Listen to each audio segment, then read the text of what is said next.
In the Buddhist psychology, there are a number of realms that human beings cycle through, all of us. One is the human realm, which is ordinary cells. The hell realm is that of unbearable rage, fear, these emotions that are difficult to handle. The animal realm is our instincts. The hungry ghost realm, the creatures in it are depicted as people with large empty bellies, small mouths, and scrawny thin necks. They can never get enough satisfaction. They can never fill their bellies. They're always hungry, always empty, always seeking it from the outside.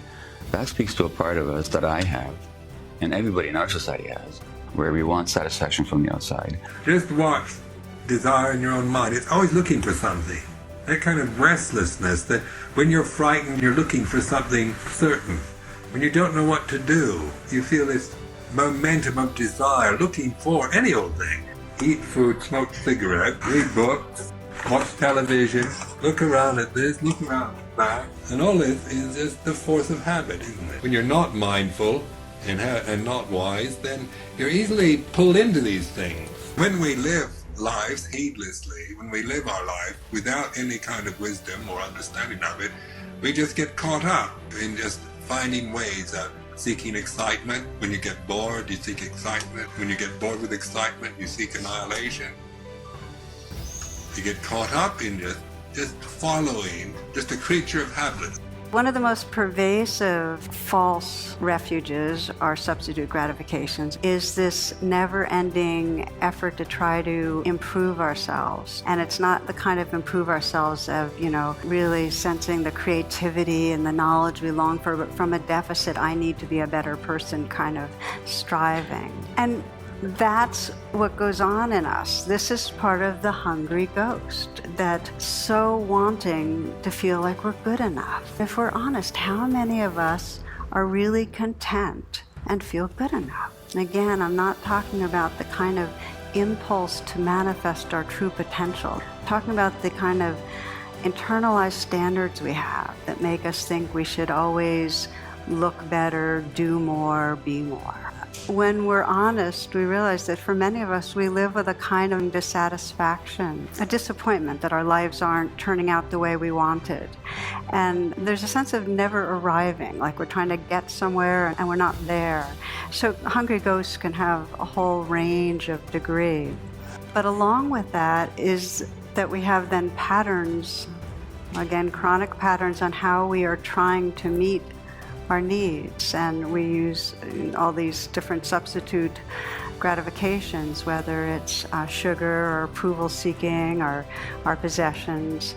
And as we know, when we're doing that, it's temporary fixes. We're on a roller coaster. We feel better for a little bit, but then the need is back there again. So we have a lot of this hungry ghost energy that runs through many of us.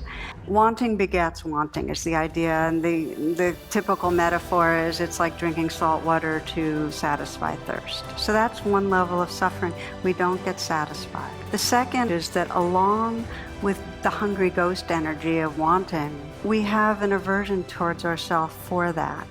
In the Buddhist tradition, we call it the second arrow. The first arrow is I want, I need, I'm not satisfied. And the second arrow is I'm a bad person for wanting and needing and feeling I'm not satisfied. It's the self-aversion we pile on. Very, very notable as part of the addiction cycle. Eat too much, feel really, really bad about yourself, feel like such a bad person and feel so miserable that you eat more and then feel bad about yourself, and it just keeps fueling the cycle. The last level is when we're at our casino, when we're really waiting to win or wanting to win and not quite there yet, and it might be because we're seeking the approval or we're trying to in some way get something we don't have. We're not present.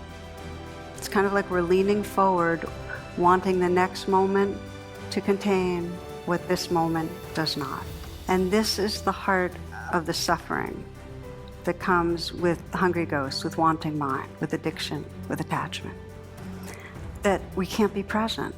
We're on our way somewhere else. And how many moments of our life is there some sense we're on our way to something rather than this moment counts?